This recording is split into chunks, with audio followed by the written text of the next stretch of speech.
To our top story, 15 countries in West Africa say the common currency they plan to adopt next year will be called the ECO.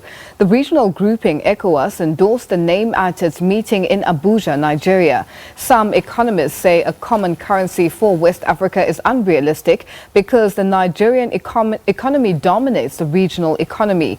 For more on this, we are now joined by African trade consultant and economist David Owiro via Skype from Nairobi in Kenya. David, good evening and thank you so much for joining us. Now, David, this has been called by a number of analysts as a risk being taken by this regional bloc. What's your take on this? First of all, thank you for having me. I think, in my view, this is a risk worth taking.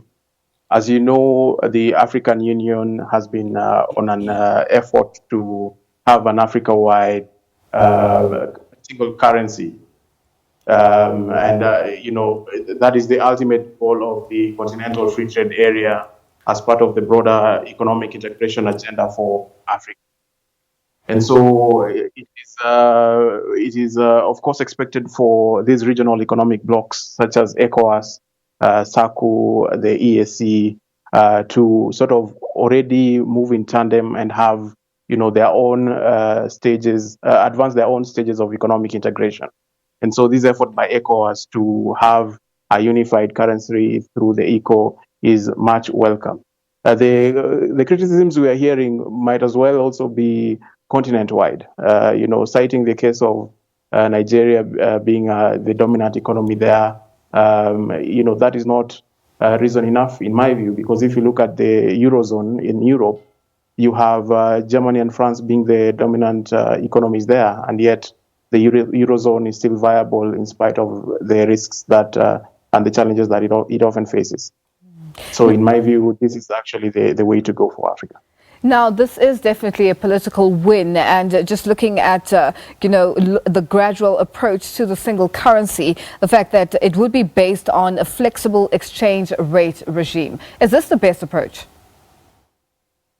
It is the best approach, I think, in my view, because one of the challenges you have is diversified economies at very different stages of economic development. And so having a flexible approach to the currency offers it stability, since there's talk that it would be pegged on the euro, and so if this is indeed the case, that might offer it some stability in terms of being predictable and minimizing shocks that might arise from the diversity of the economies within the West African nations. Should this be a way, in terms of a way forward for the rest of the continent with regards to also looking, you mentioned the fact that there has been talk of a single currency for the African continent. Is this a step in the right direction? And, is this going to be sort of a tester for the rest of the continent? It certainly could be a tester for the rest of the continent. And the reason why this experiment, in my view, is important is that it offers the opportunity for African nations to achieve some uniform economic environment that is attractive and that is stable and that offers confidence to investors, not only domestic investors, but also foreign investors looking to invest on the continent. Because we know with this, with a single currency, there comes with it the aspects of having macroeconomic convergence. So we have to have inflation targeting alongside monitoring or having very strict regulations on fiscal deficits. In addition to having fiscal deficits, we have fiscal deficit levels. We have to have control of our foreign sovereign debt that nations have. And so all this sort of will offer greater economic stability and bring about discipline across the continent or across member states who ascribe to these regional economic communities, so that in the long run there will be much more positive outcomes for these nations. What the major risk that often stands in the way is, of course, when you have rules and regulations that member states do not abide by, as was the case in the Eurozone crisis. We had Greece defaulting on its sovereign debt, and this was happening in an environment where in spite of rules existing for establishing sovereign debt levels, we had GDP to debt ratios that actually went beyond what had been agreed within the EU treaty. And so, we all saw what happened to Greece and the Eurozone crisis that they followed thereafter.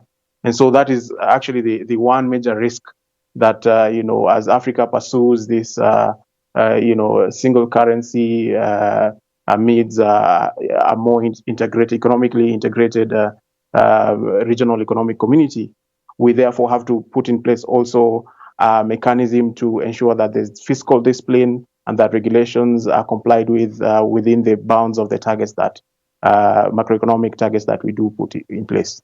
Now, David, members have sort of been instructed to ensure that their policies and structural reforms are in line to sustain accelerated growth and structural transformation of their economies. Do you think all these, the 15 member states, are they ready? Certainly not. If you look at the macroeconomic convergence criteria that has been suggested, inflation targets below 3%, fiscal deficits of about below levels of 4%, and then GDP to debt to GDP ratios that are below even the African Union finance ministers' agreement of 50%. Of 60% debt to GDP ratios. These are very difficult to bring in place because you have to have austerity and you have to have fiscal consolidation, which most of these economies are not implementing currently, in spite of the efforts to achieve that kind of fiscal reform.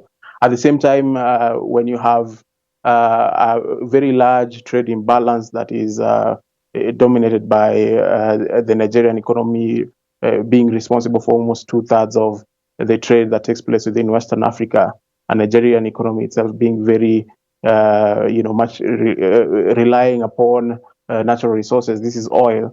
It exposes the region to, the fiscal cycle, the commodity cycles of oil price shocks that we all know very well. And so, the issues that concern current account imbalances that then might arise make it very much complicated to achieve the fiscal discipline and the current account targets that such a single currency might require.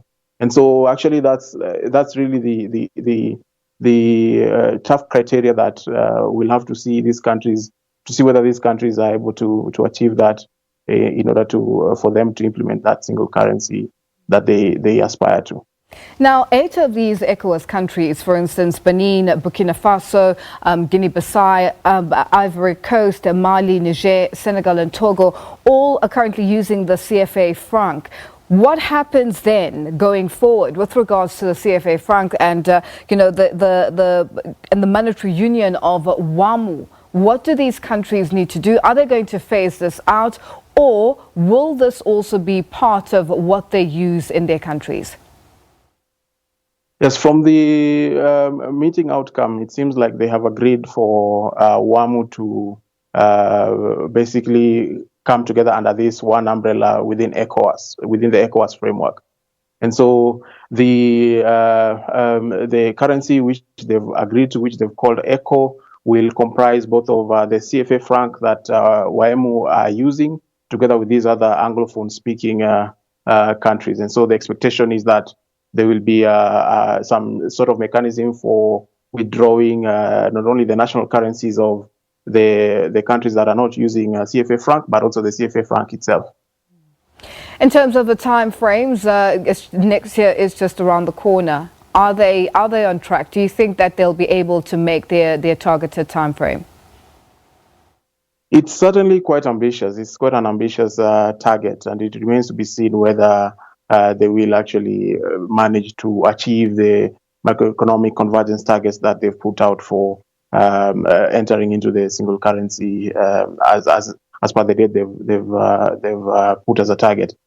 But what we know is, with this initiative, my expectation is that a lot more macroeconomic data will be available in standard formats that enable observers as well as planners and policymakers of that region to be able to plan much better, even if they do not achieve the macroeconomic convergence that they've put in place. At least one positive outcome will be for the community policy making community to have access to this regional data that will then go into allowing them to, perhaps better target, but also better implement the fiscal reforms that are needed to achieve those macroeconomic targets going forward.